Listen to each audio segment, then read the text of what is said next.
Benoît, bonjour. Alors Bonjour. avant ce derby, tout d'abord en état des lieux, le groupe. En état de lieu, on a tout le monde sur le pont, hormis le petit Oulay, qui est en réathlétisation et qui a retouché le ballon cette semaine. Donc le groupe, on va partir à 19, parce que j'ai une petite incertitude que je ne vous donnerai pas, mais je vous donne les 19. Fabry, Placide, Bonnert, Guidi, Ménadier, Harris, Aquesson, Ronca, Guevara, Etoga, Janet, Ducrot, Vincent, Maggiotti, Tramoni, Tommy, Rodriguez, Boutra, Cissé. 19. Bon, question assez traditionnelle. Depuis Pau, vous êtes entraîné comment? Est-ce que vous avez pu faire ce que vous voulez malgré aussi cette météo pas vraiment engageante? Non, on a pu faire ce qu'on voulait. Là, on met un pot pour les titulaires qui avaient joué plus de 45 minutes de la récupération, des crassages récupération. Pour les autres, un bon entraînement. Sur la journée d'hier, on avait pris l'option de rechercher de la fraîcheur, donc ils étaient sur de la récupération. On n'est pas sorti sur le terrain. Ils avaient une journée adaptée, mais c'était une journée de travail quand même. Et ce matin, j'étais soulagé là quand je suis arrivé à l'IGESA. Le terrain était largement praticable, donc on a pu faire ce qu'on voulait. Alors, demain, c'est un derby, c'est forcément un match particulier, avec peu de temps pour le préparer. C'est ça aussi qui est particulier. Vous n'avez pas eu énormément de temps pour vous focaliser dessus. Comment on aborde un derby en tant qu'entraîneur, qui plus est Bastier, pour le coup, un entraîneur Bastier à Bastia?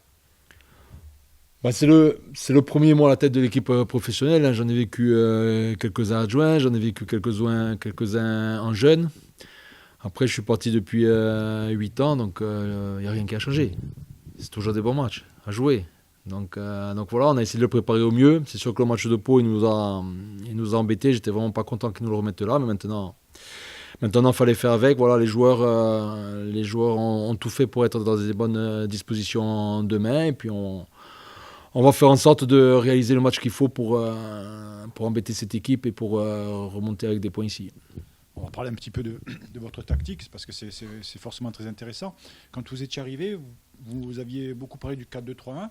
Ouais. Et puis, il y avait 3 défenseurs centraux contre Paris. Ouais. Ça a super bien marché. Ouais. Est-ce que c'est pour ça qu'ensuite, vous êtes dit, je vais peut-être le refaire contre Clermont, peut-être le refaire? Non, je me trompe. Non. Vous vous trompez pas souvent, mais là, non, mais c'est pas pour ça. C'est pas pour ça. En fait, les décisions, elles se prennent. C'est un mix, c'est un ensemble de choses. Elles se prennent d'une part par rapport à ce que peut nous proposer l'adversaire, et d'autre part par rapport à ce que nous on peut proposer par rapport aux joueurs que je peux aligner sur le match. Sur le match de Pau, sur les matchs qu'on avait étudiés avec le staff, il y avait une forte densité à l'intérieur, qui est des attaquants qui leurs ailiers jouaient très fort à l'intérieur, avec des latéraux très larges. Donc ça ressemblait un peu au PFC. Et puis je savais aussi que je ne pouvais pas faire jouer Sakaris 3 matchs à la semaine. Donc il fallait qu'à un moment donné, où je le fasse faire les 2 premiers, ou je le coupe sur le milieu. J'ai opté pour le couper sur le milieu. Et je l'ai déjà abordé. Pour moi, Dylan, c'est plus un joueur, un piston qu'un arrière latéral. Donc voilà, et puis l'équilibre de l'équipe avec les joueurs que j'avais sur ce match-là, au départ, et par rapport à ce que j'avais prévu de Pau, j'estimais que c'était la meilleure solution. À l'arrivée, il m'a mis leurs latéraux, ces latéraux très très bas, leurs ailiers très très larges, donc c'était pas valable, donc il fallait changer rapidement. D'habitude, j'essaie de faire en sorte d'avoir les 2 options dès le départ. C'est-à-dire, si je dois me réadapter ou à 5 ou à 4, j'essaie de l'avoir sous la main dès le départ. Là, je ne l'avais pas. Donc, j'ai réfléchi un moment. Avec Miguel, on a beaucoup discuté.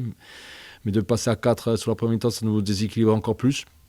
Donc, j'ai pris l'option d'attendre la mi-temps. Mais malgré ça, quand je revois le match, on doit pas être mené par cette équipe, même en étant moyen à la récupération. Mais surtout, mon regret sur la première mi-temps, en sortant le ballon à 3, on aurait pu faire beaucoup plus de choses. Mais on les a pas fait. Mais encore une fois, malgré ça, on a le face-à-face de Christophe. Sur l'engagement, on a la barre de Clément. On a le ballon où Amine Boutra est surpris devant le but. Voilà, on est souvent un peu trop surpris devant le but. Donc c'est embêtant. Donc voilà pour la tactique. Non, je dis pas ça a marché, alors ça va marcher à chaque match son histoire. Quel est le discours d'un coach quand on va disputer un derby? Le discours d'un coach, on a mis un peu les pieds dedans aujourd'hui.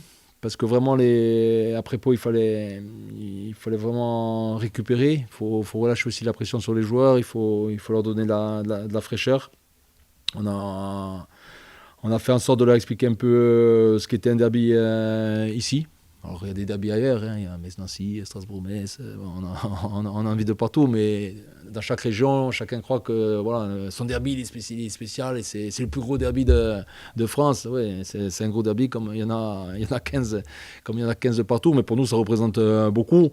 Après, le discours, sincèrement, aujourd'hui, il va beaucoup passer par nos joueurs locaux qui vont sûrement déjà beaucoup discuter avec les nouveaux et pour leur expliquer l'importance de ce match et puis les attentes de tout le monde. Maintenant, nous, ça reste un match où c'est le 10e match de notre saison et moi, j'attends la validation comptable de notre début de saison demain soir. Qui dit derby dit forcément engagement, avec un arbitrage attendu au tournant. D'ailleurs, c'est l'arbitre du derby retour la saison dernière, Olivier Thuel, qui sera là.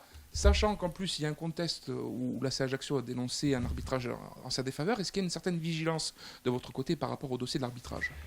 Vigilance, non. De toute façon, c'est un secteur où on maîtrise rien. Donc, on va essayer de bien faire les choses qu'on maîtrise, c'est-à-dire nos comportements, nos actions. Après, pour revenir sur la CA, bon, bien sûr, j'ai étudié les matchs, hein, donc ils peuvent se sentir un peu lésés hein, sur certaines actions. Bon, j'espère que demain, ils ne rattraperont pas tout d'un coup contre nous, ça c'est sûr. Mais voilà, le discours de la CA, il est légitime, en tout cas, par rapport aux événements contraires qu'ils ont subis. Alors, j'ai un vieux souvenir de Fred Antonetti qui disait qu'avant les matchs, il refusait que ses joueurs aillent voir leurs anciens camarades pour se saluer, pour se dire comment tu vas, tout ça, pour garder l'influx. Et la dernière fois, vous nous avez parlé de l'influx qui était important avant un match. Est-ce que vous partagez cette position ? Est-ce que c'est possible aujourd'hui de dire à ces joueurs, vous restez à l'écart de l'adversaire, même si vous les connaissez très bien ? C'est possible. On l'a fait avec Fred. Fred avait décidé de la faire même à Metz là, il y a 2 ans, 3 ans, à un moment donné, quand on était dans le dur. Il n'a pas voulu que les joueurs sortent. Moi, aujourd'hui, j'essaie dans un premier temps, moi, je responsabilise les joueurs. J'ai confiance en mes joueurs et ils préparent le match de la manière dont ils pensent être la meilleure. Si à un moment donné, moi, je me rends compte que c'est impactant dans le mauvais sens, alors là, je tire le frein. Mais pour le moment, j'ai pas senti ça. Le seul avant-match qui m'a contrarié, et j'en ai parlé dès le lendemain, c'est avant Annecy où j'ai senti une atmosphère dans le vestiaire un peu trop décontractée. Mais aujourd'hui, je suis pas dans l'interdiction de quelque chose. Voilà, il faut savoir faire la part de choses.